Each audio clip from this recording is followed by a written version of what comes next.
Барлықтарыңызға қайырлы күн, берекелі асхана арнасына қош келдіңіздер. Бұл мен сіздерге осындай капуста және сәбізден жасалатын оңай салаттың жолын көрсетемін.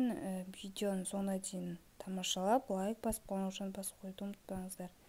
Ең алдымен капустамызды осылай төрт бөлікті бөліктерге бөліп аламыз. Мен жартысынан көбін қолдандым. Капустаның орташа капуста, үлкен емес, кішкентай да емес.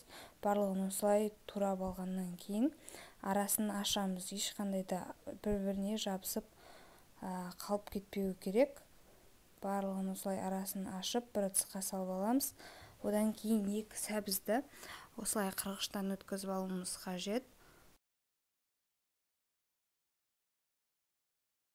Енді оны орам жапыраққа қоспастан бұрын тұзымызды мөлшермен салып аламыз. Және де жақсылап бір араластырып, сәбізімізді қосамыз. Сәбізімізді де қосып, бір араластырып алуымыз қажет. Егер сіздерде жарты сағат, бір сағаттай уақыт болатын болса, жасап қойып қойсаңыздар, өзінің суы шығып, капуста мен сәбіздің суы шығып кетеді. Оны бөлек құйып аласыздар. Сосын ешқандай да қатты езудің қажеті жоқ. Солай тек бір-екі араластырып қоясыздар. Одан кейін үстіне осылай сарымсақты тураймыз, өткізіп аламыз қырғыштан, немесе турасақ та болады. Және де паприканы саламыз. Енді оның үстіне ас қасықпен қантымызды саламыз. Бір ас қасық және де ыстық майды құюымыз қажет.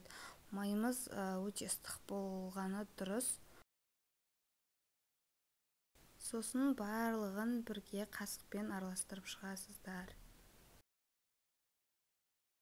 Ең соңында шай қасықпен уксус қосамыз, яғни сірке қышқылы қосып, тағы да бір қасықпен араластырып жіберіп, холодильникке салып қойсаңыздар болады. Егер түнде жасап, таңертең алатын болсаңыздар, сіңіп, барлығы бір-біріне күшті салат болады. Егер видеом пайдалы болса, арнаға тіркеліп, лайк басуды ұмытпаңыздар.